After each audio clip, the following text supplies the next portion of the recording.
Allez, on accueille tout de suite une nouvelle école, l'école 1806. Et on a avec nous sur ce plateau Sébastien Desrines, président de cette école 1806, toujours aussi élégant.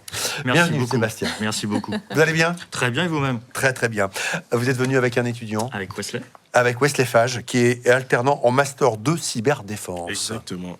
Vous connaissez le principe, 2 minutes pour faire connaissance avec votre école, et puis ensuite place à vos questions chez vous. Allez, c'est parti. L'école 1806, nous sommes basés à Molsheim, à côté de Strasbourg, en Alsace. Nous avons 2 grandes verticales.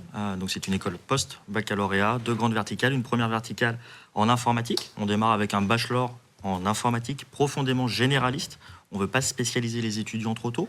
Et ensuite, on peut enchaîner avec 3 masters spécialisés.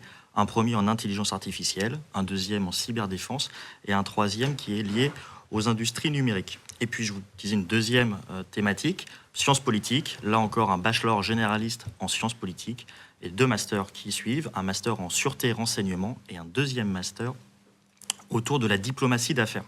Alors, c'est une école qui se veut résolument professionnalisante. Donc, l'objectif, c'est vraiment de mêler le monde de l'entreprise, les institutions publiques également, avec les étudiants tout au long de la formation. Ça, c'est très important pour nous. Ce sont des classes qui sont limitées à 20 étudiants. Donc, on reste sur des petites promotions. Tout l'intérêt, si vous voulez, c'est de pouvoir suivre la pédagogie des étudiants au jour le jour, day by day. Et donc, en fait, ce qui est intéressant, c'est que les formateurs connaissent parfaitement leurs étudiants. On peut vraiment les suivre sur les 3 ou 5 ans en fonction du parcours choisi par les étudiants.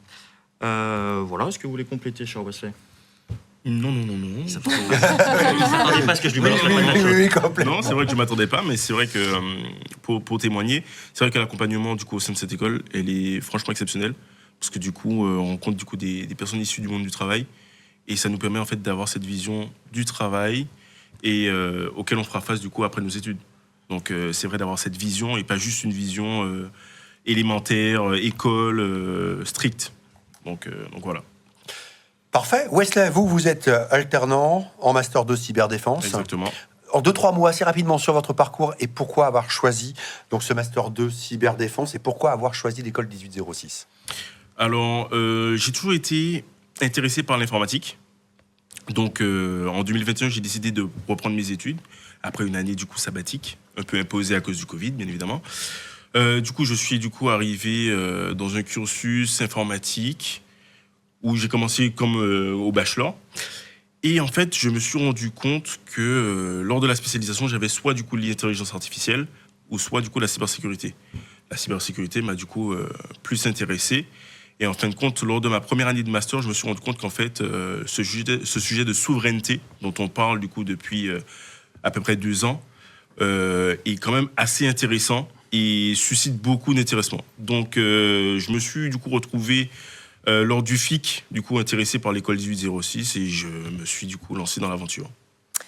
Je voudrais qu'on rappelle, je crois qu'on en avait parlé l'année dernière, mais pourquoi ce nom 1806? J'ai un petit doute, mais racontez-nous. 1806, ça vient et ça évoque en fait l'appel du général de Gaulle, le 18 juin 1940. Alors quelques années plus tard, quelques décennies plus tard, en fait le sujet sur la souveraineté, il est véritablement prégnant. Moi, c'est un sujet qui m'anime depuis maintenant presque 10 ans. Et alors il y a 10 ans, quand je commençais à en parler dans la formation, on me regardait avec des gros yeux. J'étais un peu l'extraterrestre. Et depuis quelques années, ça revient sur les différents sujets d'actualité. La souveraineté, si vous voulez, souvent on essaie de l'associer à des mouvements politiques un petit peu extrémistes et obscurs, et en fait c'est tout l'inverse. C'est que la souveraineté, ça vous permet de lutter contre tous les extrémismes, contre tous les totalitarismes. Et c'est une fois que vous comprenez ça, que vous vous dites que c'est quand même très important, que dans un monde qui devient absolument tout numérique, il n'y a pas un seul secteur d'activité qui ne soit pas aujourd'hui concerné par le numérique, par la transformation numérique, par l'arrivée de la robotique notamment, par le quantique qui va arriver dans les prochaines années.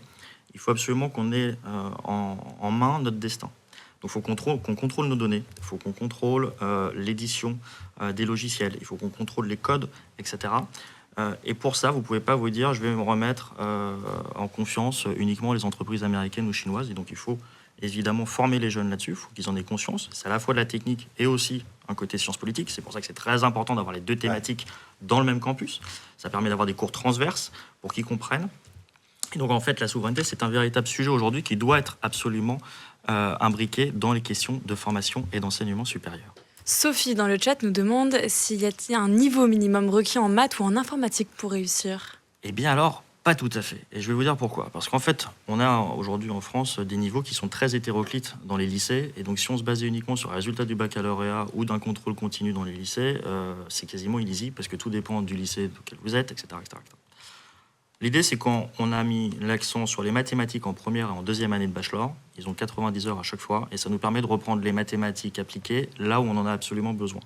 Donc, finalement, c'est comme un départ à zéro, si vous voulez. Donc, en réalité, l'étudiant, quel que soit son niveau de mathématiques, s'il y a la motivation, s'il y a l'implication dans les études, et surtout s'il a un esprit logique, il est le bienvenu. C'est ça. Donc ça, c'est très important.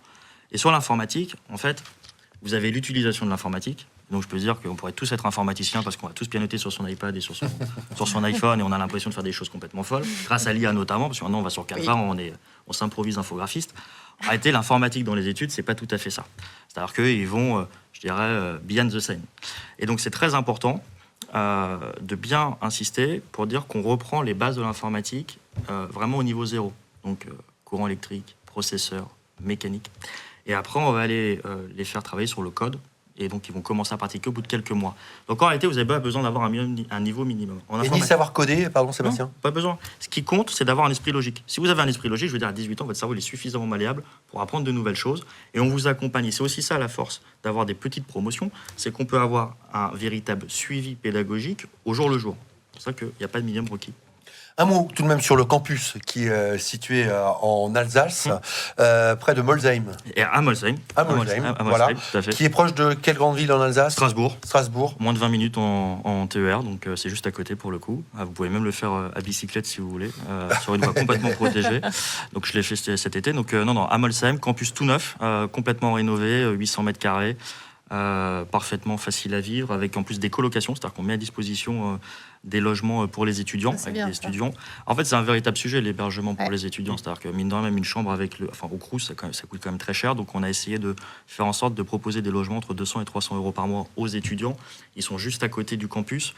Et donc, ça leur permet d'avoir moins de problèmes et de se concentrer sur leurs études. Allez, il nous reste quelques secondes, là. Peter dans le poulpe, dans le chat, nous demande qu'est-ce que c'est que la souveraineté. La souveraineté, si vous voulez, c'est pas une idéologie. Je crois qu'on l'a tous oublié, mais si vous prenez la Constitution de 1958, la Constitution, l'article 1er commence par la souveraineté. Donc en fait, ça concerne tous les citoyens français. C'est pas quelque chose qui appartient à un mouvement politique. C'est pas de droite, c'est pas de gauche. Si vous voulez, c'est complètement transpartisan. La souveraineté, c'est l'autonomie. C'est d'être autonome et c'est de pouvoir faire ses choix en toute conscience. C'est ça la souveraineté. Allez, 20 secondes, Wesley, je suis navré. En 20 secondes, l'avenir, quel métier souhaitez-vous exercer plus tard? Alors moi, à terme, je souhaite du coup exercer le métier de RSSI, donc responsable de la sécurité des systèmes d'information. Et du coup, voilà. Bah, très bien, on vous le souhaite. Beau projet en tout cas. Merci beaucoup. Merci à tous les deux. Merci beaucoup. À très bientôt. Venu nous voir sur ce e-salon de l'éducation.